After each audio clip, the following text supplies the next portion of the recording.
Sir, may hapon din tanan din sa paminyo ang magician, no? Durasi do kampo mga kaigsunan para sa atong magic tutorial. So, karon kinahanglan to para sa atong lesson karong adlaw, mawang mo sa kabato. Here, o durasi na ang kabato mga kaigsunan o point. Sa atong lesson, gamit nato ang center point. Kasi ikot ang diha ang center point o kinahanglan to nato ang sanyo. So, kinahanglan ng sab nato ang nagat. Okay, so atong tambunan ang bato. Okay? What? Akit ni mga mata kung atong kayo ng center point. Atong tambunan.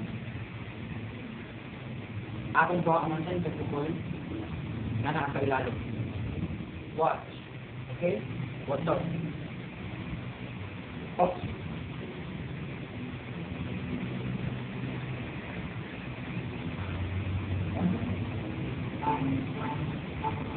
Mga kaigsunan, the coin is done. Asang one desk po. Watch. Okay, wait lang dito.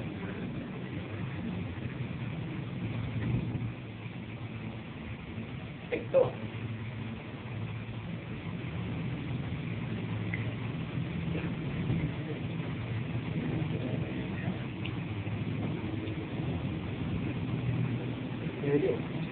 So, after tayo ng 10 peso coin, kinanglan na mag-update ka sa atong mga mataong sa pali, ako sa iyo. Okay? So, active mo mga kaibigan, akong kambunan, akong wala ko ng 10 peso coin. Pero pag-awan mo nyo, nakabagin na siya. So, di ba nakita ito nga na mga kaisunan? So, atong, at the count of 3, bantay. Okay? 1, 2, 3.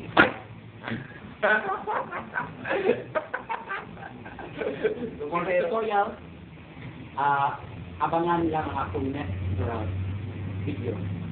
Thank you.